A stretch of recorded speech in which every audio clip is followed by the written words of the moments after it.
Yeah. Okay, at one place, let's coming back to the character of Devavrat. We this is an interesting statement he makes, and this is the perhaps one of the few places where you can recognize the Devavrat, which whom we know as Bhishma. He says, "My vow allowed me to be the ruler I wanted to be, and Satyavati's pawns to be the kings she wanted them to be." So, what kind of a ruler would is this Bhishma, and what did he want for Hastinapur? Ultimately, why couldn't he prevent the war? The, so in my story there is a vow, and the vow is something that a young Bhishma, an impulsive boy, takes out of anger and frustration. He thinks something is being done to him, and that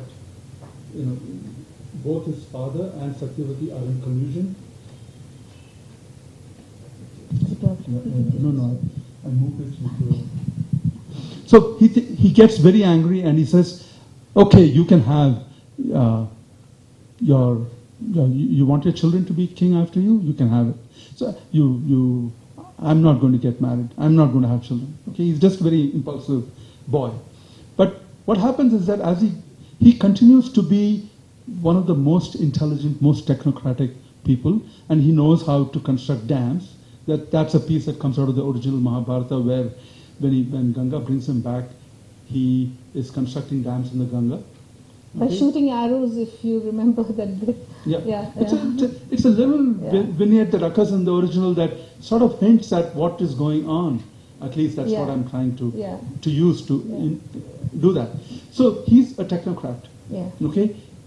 As he develops more and more, he becomes skilled at administration. He knows what to do to address the problems of the refugees. He comes up with this notion of what we now call a hydraulic empire.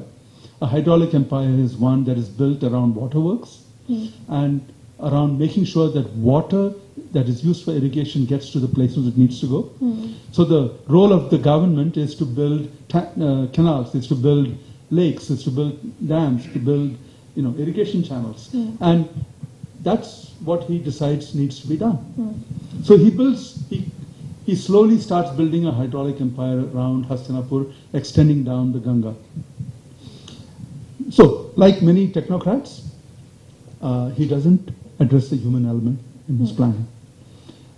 Is that the reason why eventually there is a war between the cousins? Yes, he's very dominant. He's unable to let Pandu, who becomes the king at some point, do what he thinks is right. And Pandu does not think that ignoring the needs of the people is right. Pandu's children take up their father's banner, and the war that occurs is really between the people who want the Kauravas, or Dhritarashtra's children, who want to follow what Bhishma has done. Okay, that is not really care for the two sides involved here, and Pandu's children who want to create a more egalitarian and equal society.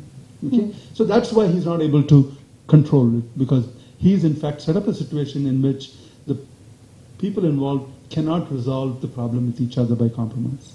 Oh, that's something which I didn't quite catch, but it's interesting. Now, transition is a theme in your book.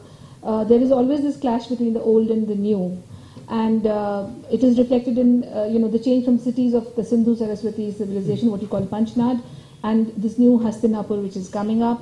The change, you've also hinted at a change from a matriarchal society to a patriarchy. Bhishma symbolizes this, epitomizes this patriarchy. And you've talked about a change from the forest way of life of the Nagas to the field, the agriculture, and then the soldiers and the armies and so on. Now, all of it is perhaps inevitable, but what are the most significant losses when one way of living has to be given up for another in your book? When Madhavi asked me this